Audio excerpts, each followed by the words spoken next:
দেরি কইরা ঘুমের তুইরা সকালের ফ্লাইটে চলে আইছি ইন্ডিয়া। দুঃখিত কথার মাঝে বানাম ভুল, আমি তো বাংলাদেশ হয়ে আছি দেখি ঘুমের তালে কি না কি কইয়া দিই। আইছিলাম পেঁয়াজ পরোটা খাইতাম, অন্যান্য পরোটা তো খাওয়াই হয়, কিন্তু এই পেঁয়াজ পরোটা ফার্স্ট টাইম ট্রাই করতে চলে আইছি আমি। নর্মাল পরোটার দাম 10 টাকা হইলেও এই পরোটা কিন্তু 15 টাকা কইরা, যেহেতু স্পেশাল পরোটা দাম তো একটু বৃদ্ধি হবেই। নর্মাল পরোটা থাপড়ায় খাইছি অনেক, কিন্তু এই পরোটা থাপড়ানির পরে দেখলাম লাচ্ছি শ্যামের মতো হয়ে গেছে। তো জিনিসটা খুব ভালো লাগছে, এই কারণেই মনে হয় নাম দিছে পেঁয়াজ পরোটা অথবা লাচ্ছি পরোটা। পরোটার সাথে আরো পেয়ে যাবেন ডাল ভাজি এবং পাবেন ডিম।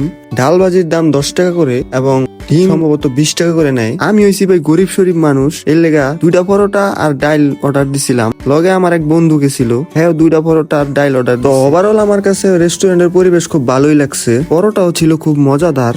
দেখতে পারছেন কি তুলতুলা পরোটা গুলা। এইবার আপনাকে লোকেশনটা কইয়া দেই, আপনারা জয়দেবপুর থেকে সোজা চলে আসবেন নরুন বাজার সিএনজি অথবা অটোতে কইরা। গাড়িতে নেমে একটু সামনে গেলে পাওয়া যাবেন এই পরোটার হোটেল, দেখবেন লেখা ইন্ডিয়ান পেস পরোটা এন্ড রেস্টুরেন্ট। ধন্যবাদ সবাই এতক্ষণ আমার ভিডিওটা কষ্ট করে দেখার লাইগা। দেখা হইবো আবার পরের ভিডিওতে। সবাই ভালো থাকেন, আসসালামু আলাইকুম।